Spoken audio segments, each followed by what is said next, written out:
আসসালামু আলাইকুম, কেমন আছেন সবাই?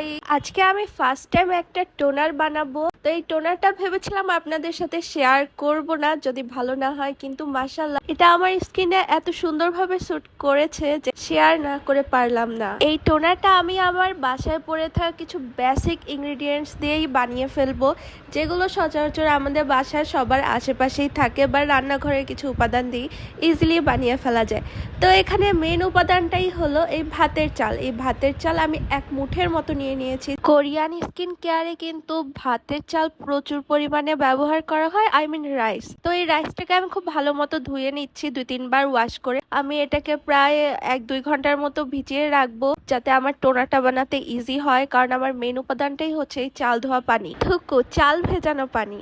চালটা একদম ভিজিয়ে রাখা হয়ে গিয়েছে। এখন একটা ফানেলের সাহায্যে আমি এর মধ্যে আমি যে স্প্রে বোতলটা রেখেছি সেটার মধ্যে চাল ভেজানো পানিটা নিয়ে নিব। এরপর আমার যেহেতু মূলত অয়েলি স্কিন, তো এটা আমার অয়েল কন্ট্রোল করতে অনেক বেশি হেল্প করে আর স্কিনটাকেও প্রচুর স্মুথ করে ফেলে, এই জন্য এটা আমার অনেক ভালো লাগে। এরপর নিয়ে নিলাম লবঙ্গ। লবঙ্গতে রয়েছে প্রচুর পরিমাণে অ্যান্টিব্যাকটেরিয়াল প্রপার্টি, যেটা আমাদের স্কিনে থাকা একনি বা ব্রণ কমাতেও হেল্প করে। যাদের সেন্সিটিভ স্কিন তাদের এটা ব্যবহার না করাই ভালো। এরপর লাগবে গ্লিসারিন। গ্লিসারিন কিন্তু স্কিনকে প্রচুর পরিমাণে ময়শ্চারাইজ করতে হেল্প করে থাকে। আর আমার পছন্দের বায়ো অয়েল, যেটা ছাড়া আমার একদিনও চলে না।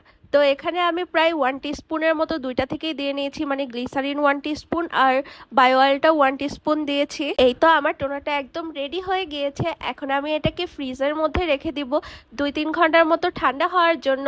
এরপর এই গরমের মধ্যে যখনই স্কিনটা একটু জ্বলবে বা ভাল লাগবে না, গরম লাগবে, তখন এটা আমি বের করে স্কিনের মধ্যে দিতে থাকবো। মাশাআল্লাহ, এটা দেওয়ার পর স্কিনটা এত রিফ্রেশিং লাগে কি আর বলবো, মানে একদম ঠান্ডা ঠান্ডা, পুরাই একদম সেই একটা টোনার হয়েছে।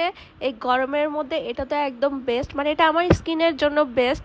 কেউ যদি আমার মতো হুবহু সেম টু সেম বানান, অবশ্যই প্যাচ টেস্ট করে নেবেন, কারণ আমার স্কিনে যেটা স্যুট করেছে আপনার স্কিনে সেটা স্যুট নাই করতে পারে। তো আজকের ভিডিও এ পর্যন্তই। আল্লাহ হাফেজ, টাটা।